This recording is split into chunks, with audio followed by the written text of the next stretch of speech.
Will Bama dominate Wisconsin? Is Boston College at Mizzou a tricky game to pick? Can Wake Forest do anything to slow down Ole Miss? It's time to get the SEC squad together. You're talking ball with the SEC squad. From Alabama to Tennessee, from Georgia to Oklahoma, from Auburn to Texas, it's the local experts of the Locked On Podcast Network bringing you scoops, breakdowns, and the most comprehensive preview of the upcoming SEC weekend. It's the SEC squad, and we have a seat for you. Hurt feelings and thin skin are prohibited. Squad up. You're part of the SEC squad. Hey, what's happening, everybody? Welcome to the SEC squad. Sit back, grab your favorite beverage, and join us as we get you ready for another wild week across the Southeastern Conference. Today's episode presented to you by our friends over at FanDuel. Now through September 22nd, all FanDuel customers can bet $5 and get a 3-week free trial of NFL Sunday Ticket from YouTube and YouTube TV. Visit FanDuel.com to get started. All right, quick roll call here as we welcome in our guests. We've got John Miller, host of Locked On Mizzou, Stephen Willis, host of Locked On Ole Miss, Jay Smith, host of Locked On Sooners, and our buddy Chris Marler, host of Locked On Gamecocks. I'm Chris Gordy, host of Locked On SEC. Gentlemen, a smaller group this week. That means more people get to talk, but hopefully we will get no less vitriol and rude comments and hurt feelings. Guys, I want to open up before we get into SEC Week 3 and some of the big matchups this week. Just want to open it up to you guys. Any big surprises so far through 2 weeks of SEC play so far? Jackson Dart. 87% completion percentage through 2 games, 30 consecutive completions in SEC record over 2 games, 24 consecutive completions in 1 game. Jackson Dart is performing at a level, I think, beyond even what the biggest Homer Ole Miss fan could think of, even through 2 games. And I do not care if Ole Miss has played the weak sisters of the poor. Auburn could not complete 10 consecutive passes against air right now. So don't give me any of that. 30 consecutive passes completed by Jackson Dart. He's absolutely performing, and him and Quinn Ewers is probably the best quarterbacks in the country at the moment. Real quick, piggyback on what Steven said. Like, outside of me and Jay, everyone else on this show was right last week, so we'll let them have their flowers first, obviously. But what Steven said, Dart over the last 2 seasons in 26 starts has only had 5 games where he was over 70% completion percentage. Like, that kind of efficiency has been, like, not what's plagued him, but it hasn't been great over the past couple of years. For him to go out there and put up 87.5%, like you said, if it's against air, especially against that track record, it's unbelievably impressive. Yeah, he's out there balling out. Like I've been following him since USC. I mean, he was on the list for Oklahoma when we got our new coaching staff. So I've been keeping up with him, and man, he is playing out of his mind.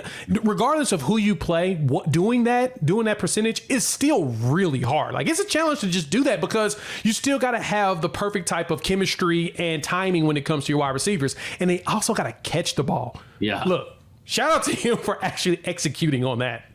But is this what he's done? I mean, like, they start great, he puts up great numbers, and then when the competition gets tougher, the numbers start to come back down to earth?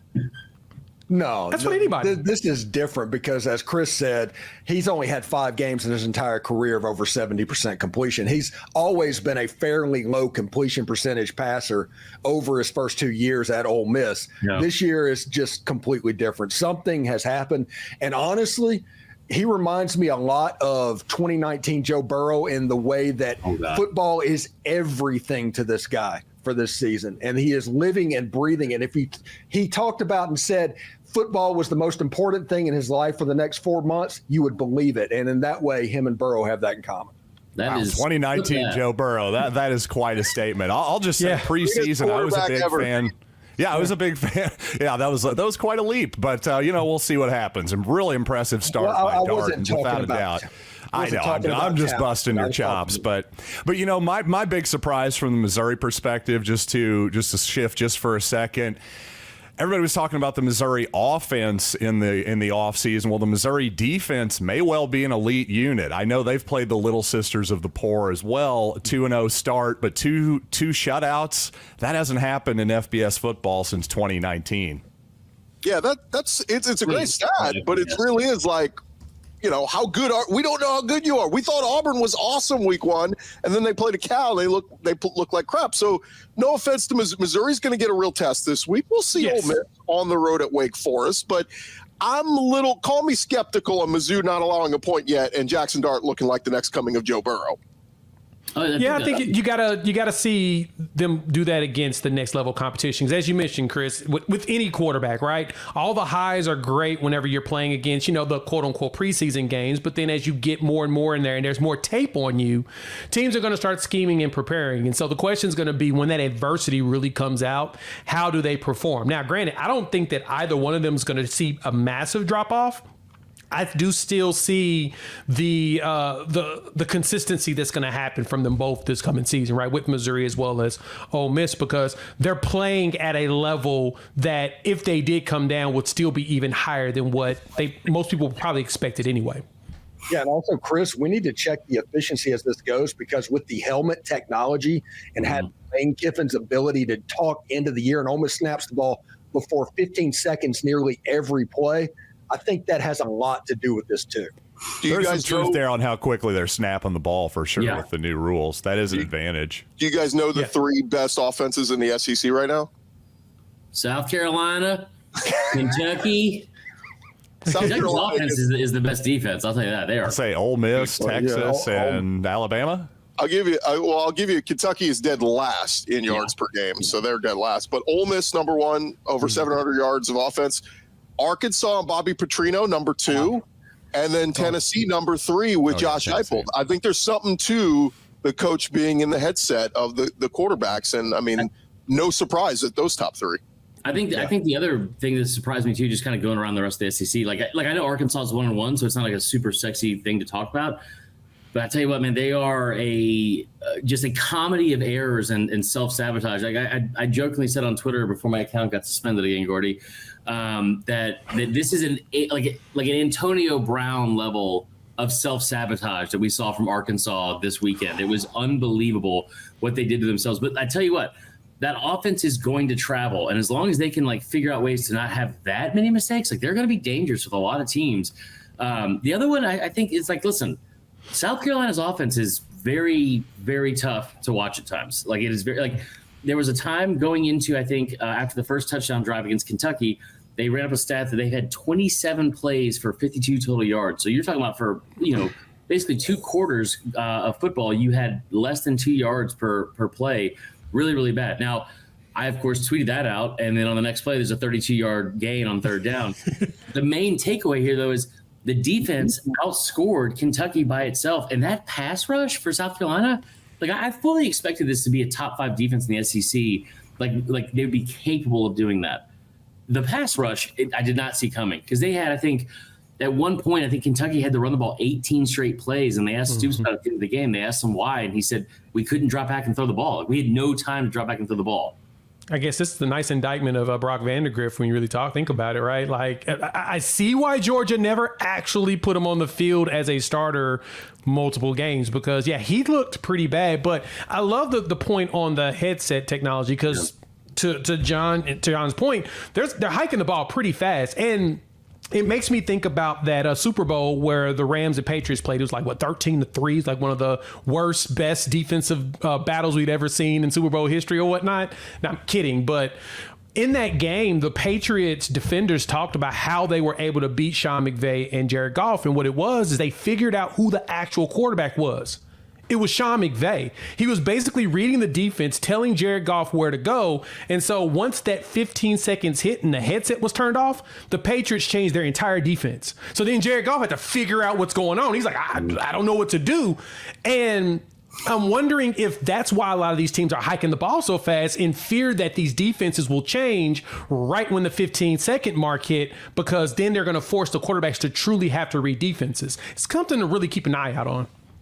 I think that Auburn might actually have their thing go over 15 seconds, but not for help. They're just going to be roasting Peyton Thorne in his ears the whole time, just until he emotionally quits. Yeah, you missed the story from earlier this week. Jackson Dart coming out and saying that fans were actually requesting money from him on Venmo, saying, "You owe me money, bro." That's how bad things are getting. Peyton Thorne, people were Venmoing Jackson Dart money. 2 other quick things I wanted to point out to you guys, just kind of interesting stats, because I was deep diving into the stats around the conference. Crazy to think, as good as Texas has been, and by the way, the best resume win so far, win on the road at Michigan. Texas does not have a top 10 rusher or receiver in the SEC currently. Now, maybe that's more an indictment. They spread the ball around well. but even Quinn Ewers is 7th in the SEC in passing yards. It's or 7th, in the conference. So it's not exactly like they're just, offense is on fire and all this. They put up great numbers. It's been 2 dominant wins. But one other stat, and I found this odd, Arch Manning has more passing yards this season than Graham Mertz. Just think that's funny. I know Graham Mertz missed the game against Samford. And then Graham Mertz went from the most accurate quarterback in the conference a year ago. He's now the 4th worst. And I get it. It was the one game at the start against Miami, but he is just ahead of Lenore Sellers, Brock Vandegrift, and Connor Wegman in accuracy this year. So that guy might have ended his career. We're only 2 weeks in. So there you go. Anything else you guys want to add before we get to previewing the games? Is Luther Burden okay, John? Is he okay? What's happening? I think he may have had to run to the bathroom or something. I think he's okay. Yeah, Eli Drinkwitz called it an illness. So we're going to. He had a Lamar Jackson. He had a Lamar Jackson situation where he had to. It's like when you were at your friend's sleepover. I got to go home. I'm sick. I'm sorry, Mom. Yeah, we know what really happened there. Yeah. All right. Let's dive deeper into Alabama, Wisconsin, and Boston College and Missouri, the SEC squad. Talking more ball next. What's up, everybody? First, a quick minute here for our friends over at Factor Meals. Look, you can fuel up with Factor's no prep, no mess meals. Meet your wellness goals thanks to the menu of chef-crafted meals with options like Calorie Smart, Protein Plus, and Keto. Factor's fresh, never frozen meals are dietitian approved and ready to eat in just 2 minutes. So no matter how busy you are, you'll always have time to enjoy nutritious, great tasting meals. Make today the day you kickstart a new healthy routine. What are you waiting for? With 35 different meals and more than 60 add-ons to choose from every week, you'll always have new flavors to explore. You can crush your wellness goals throughout this fall with dietitian-approved meals and ingredients that you can trust. Head to factormeals.com/LockedOnCollege50. Use code LockedOnCollege50 and get 50% off your first box plus 20% off your next month. That's code LockedOnCollege50 at factormeals.com/LockedOnCollege50. Get 50% off your first box plus 20% off your next month while your subscription is active. This episode also presented to you by our friends over at FanDuel. Look, you've heard us talk all about FanDuel. They are still America's #1 sports book, and we got a little something different going for you over at FanDuel right now. Now through September 22nd, all FanDuel customers can bet $5 and get a 3-week free trial of NFL Sunday Ticket from YouTube and YouTube TV. If you're a fantasy football player, you want to be checking in on all the games out there. And with a YouTube TV base plan, you'll be able to watch every regular season Sunday afternoon out-of-market game.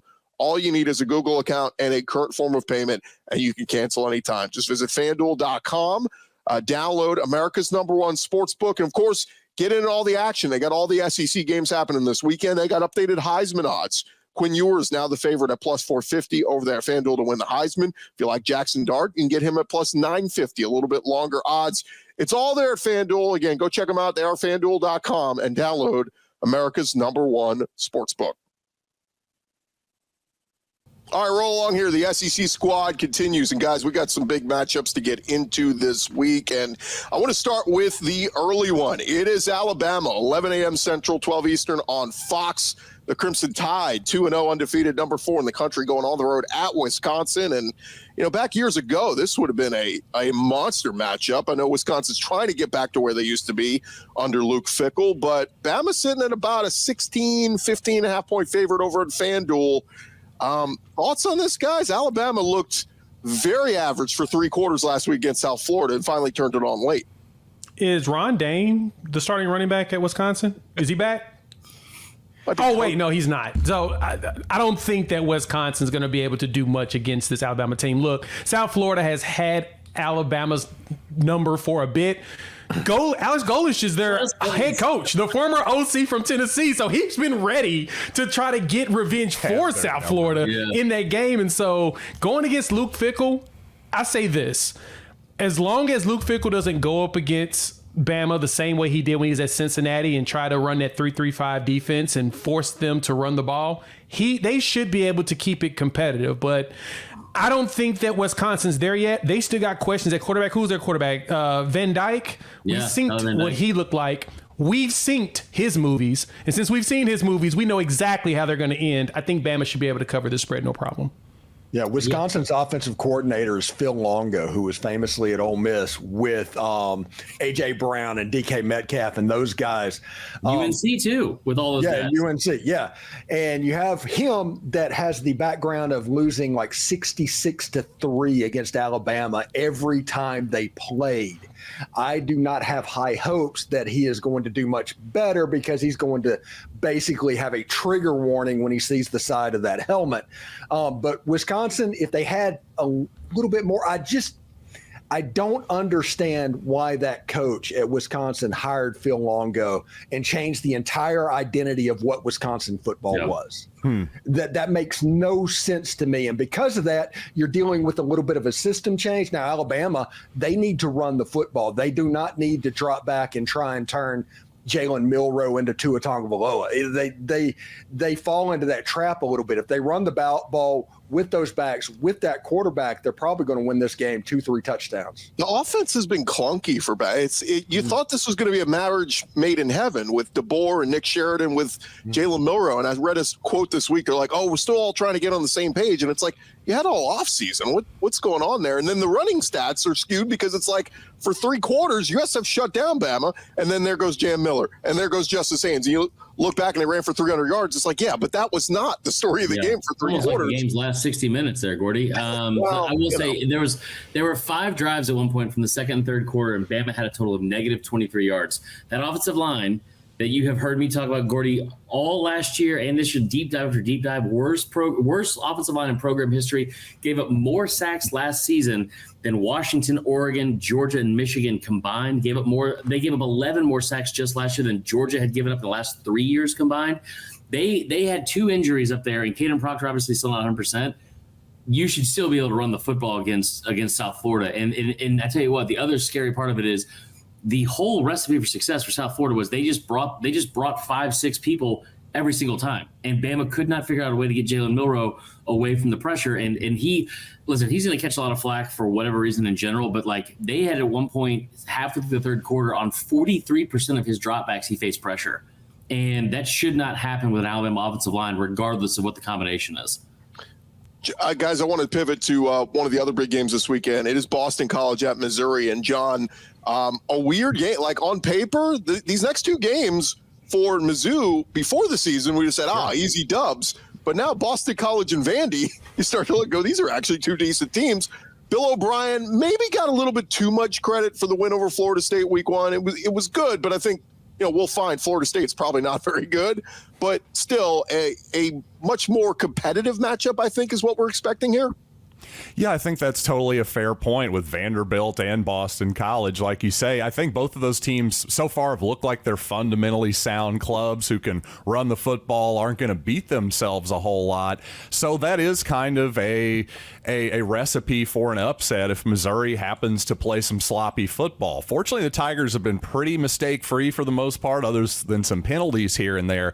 But yeah, that's a little bit of a worry. To me, I think if you're Boston College, you have to challenge Brady Cook and the Missouri offense to throw it deep, because if you just let Missouri dink and dunk you to death, you're not going to win. That's not a recipe for success. I think the Tigers will find enough matchups that they like that ultimately they'll win this game. But yeah, this is going to be a tricky one potentially for the Tigers.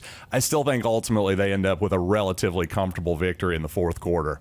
Are you concerned at all about, like, I know they lost some guys. You had more defensive guys drafted a year ago from Mizzou than they did at Georgia. You got some guys off the edge.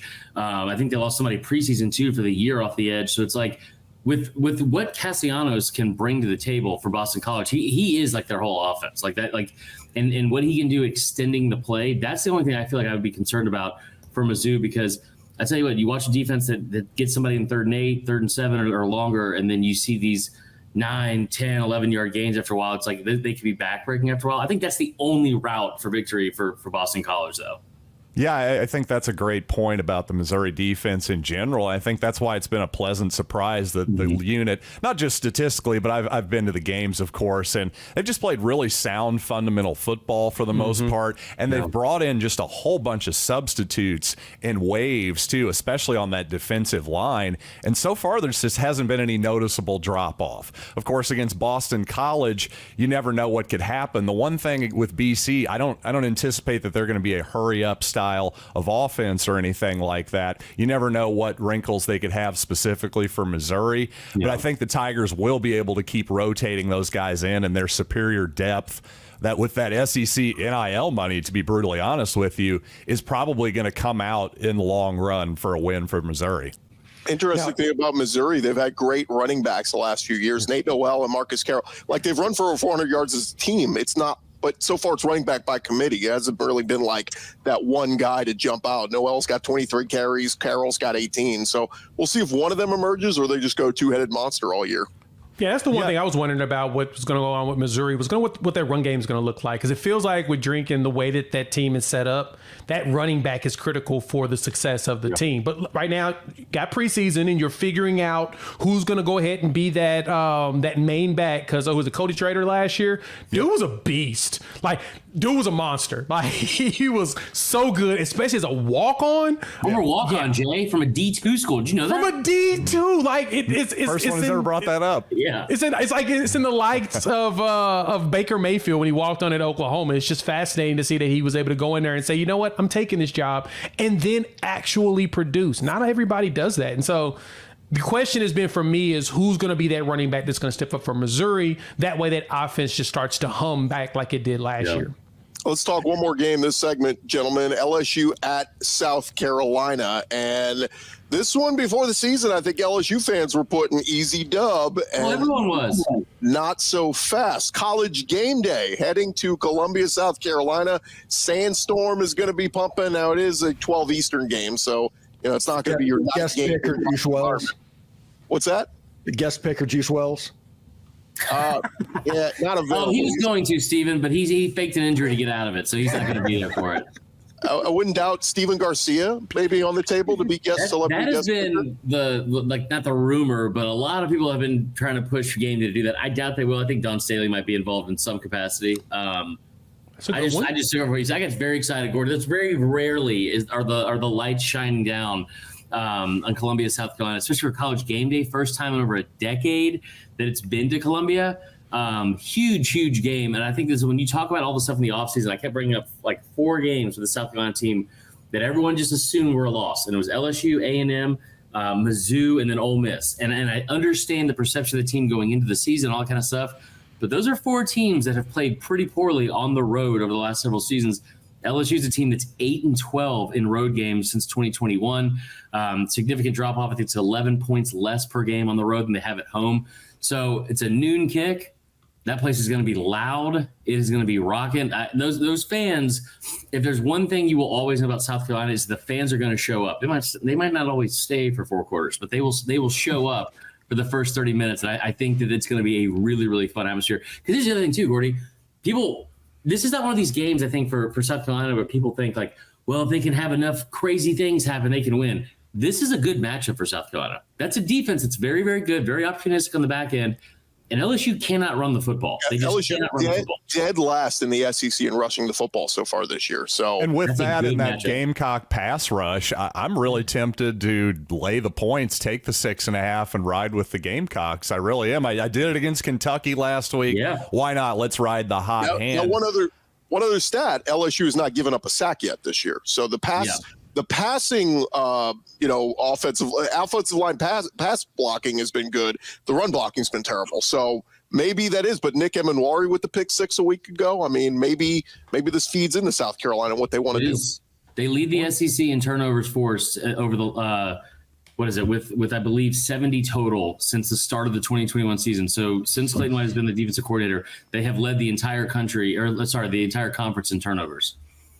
All right, real quick, show of hands. Everybody taking Bama over Wisconsin? Okay, no upsets there. Mizzou to beat BC?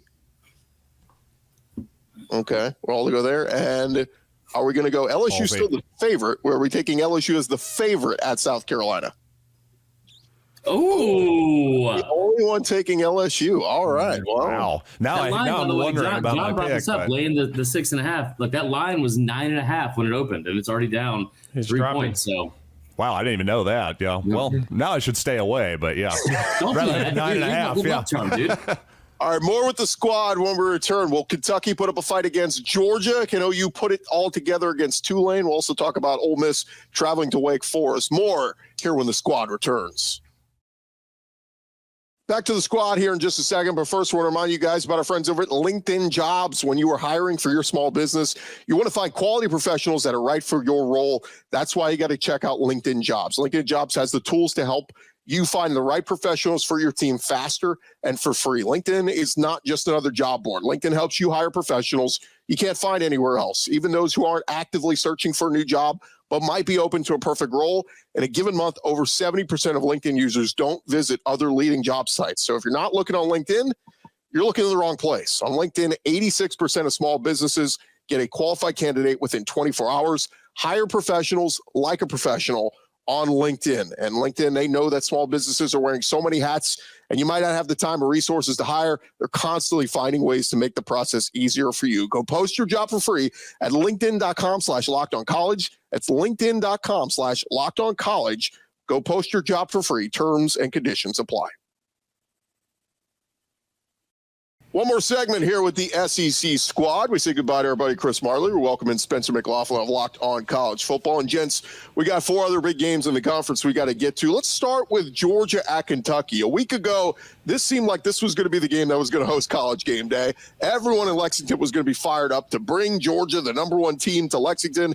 And they go and lay an absolute egg against South Carolina last week. And now, even my wife, who's a Kentucky fan, even she's turned off from this game. She's like, I have no interest in watching us get our brains beat in. Can Kentucky do anything against Georgia to keep this one close? Of course they can. Of course they can. College football is not logical, Chris. There is no logic to the way Kentucky played Georgia the last time that they played. Of course they can. Now, you may ask the question, Spencer, are you predicting that Kentucky's going to push Georgia? Absolutely, positively not. I would do no such thing.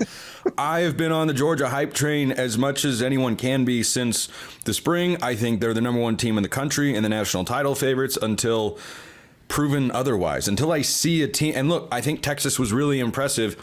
I think Michigan is a good team, but not a great team this year. So I want to see how Texas matches up against Georgia. I think it's going to be a really, really fun game when it rolls around on the schedule. But can Kentucky push them? Sure. It wouldn't shock me per se. Will they? No. And who knows that Georgia defense better than Brock Vandagriff, right? Yeah, flip that around a little bit, too.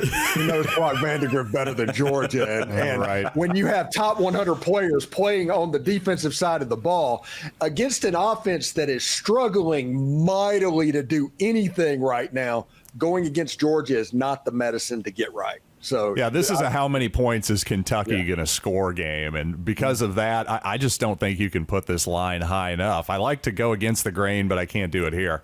It's wild because Mark Stoops, ever since he's been there, at least his teams, when they lose, they still fight hard.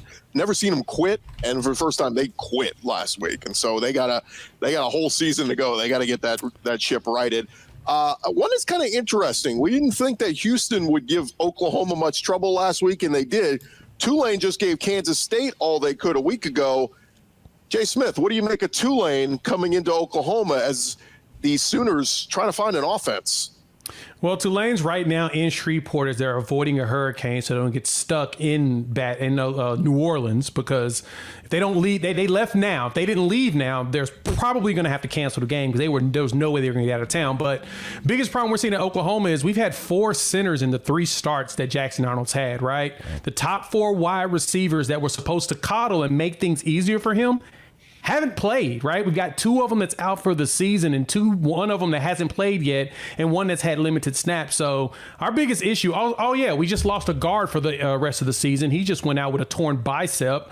I mean, if you name the injury, we've probably dealt with it on the offensive side of the ball. But knock on wood, we ain't seen it on defense yet, which is probably where we're going to have to lean. I've been telling my people since the offseason, we're going to have to lean on our defense. Literally, we have to lean on Brent Venables this entire year because not only with Jackson Arnold being so young, the players that I expected to be there to help him make it through the year, they haven't played yet. But it does look like a few of them are going to show up this weekend. If they do, I expect the offense to actually hum for a change.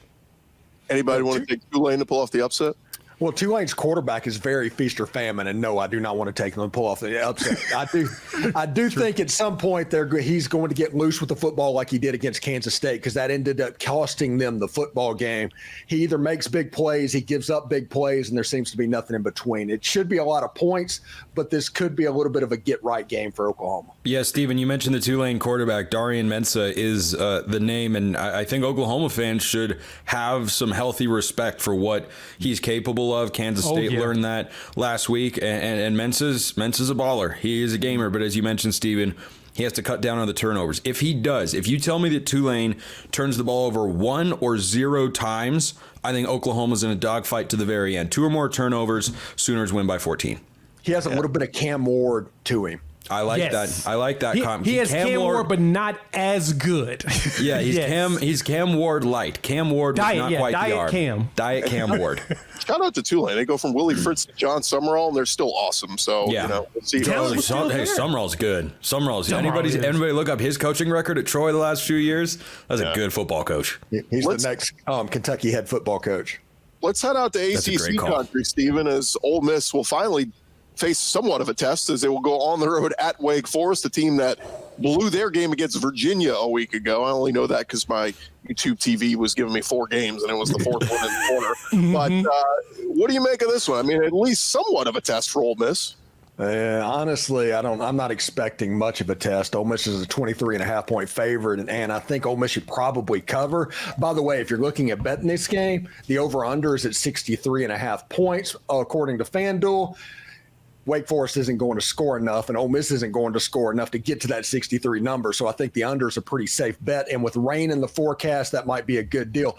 Jackson Dart has been in complete control. The running game has started to get on track, and the defense, other than some bust in the secondary, that is what we're going to be looking at. Whenever Wake Forest runs that slow mesh RPO that they love, they can really pick on the linebackers and the safeties. You got to be careful and be very disciplined with what you're doing, or else they can have a little bit of success. I think Ole Miss is going to win this game by 4 or 5 scores. I can never pick a slow mesh team to do anything exciting. I can't stand the slow mesh. I understand the ideas behind it.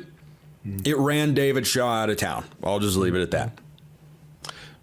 Last one, guys. I want to get to this. Is the SEC game of the week. It is Texas A&M at Florida. Well, I mean, what the hell are these two teams? We're trying to figure out. Florida got some life in them last week against Samford. DJ Lagway at quarterback, and now Billy Napier saying we're going to go back to Graham Mertz, but we're going to play both guys. A lot of Gator fans yelling, no, let's go with the 5-star. Let's just see what he can do. We know what Mertz can do. Let's see what Lagway can do. So going to be interesting. But how about A&M? They cannot stop the run. They have been gassed by the run through 2 weeks. We saw it against Miami, but when McNeese State is doing it against you, you got some problems. So two teams kind of, what are they this year in Florida and A&M? I'm not going to lie. Napier even heard of who Wally Pipp is? I mean, come on. Graham Mertz needs to sit down. Lagway needs to be on the field. Yeah, I'm a little shocked that Texas A&M with Elko has been struggling with the run. I mean, a lot of those dudes on the interior were guys he recruited to Texas A&M. And so seeing that they're not able to stop the run, it's baffling, right? Week 2 was baffling in general, right? We saw so many games that just did not make sense for certain teams to win. I mean, I'm still trying to figure out how Notre Dame lost that game, but you start to see a lot of those. And going into week 3, I know that Texas A&M and Florida have looked bad. If Florida doesn't play Lagway, they're probably going to lose this game.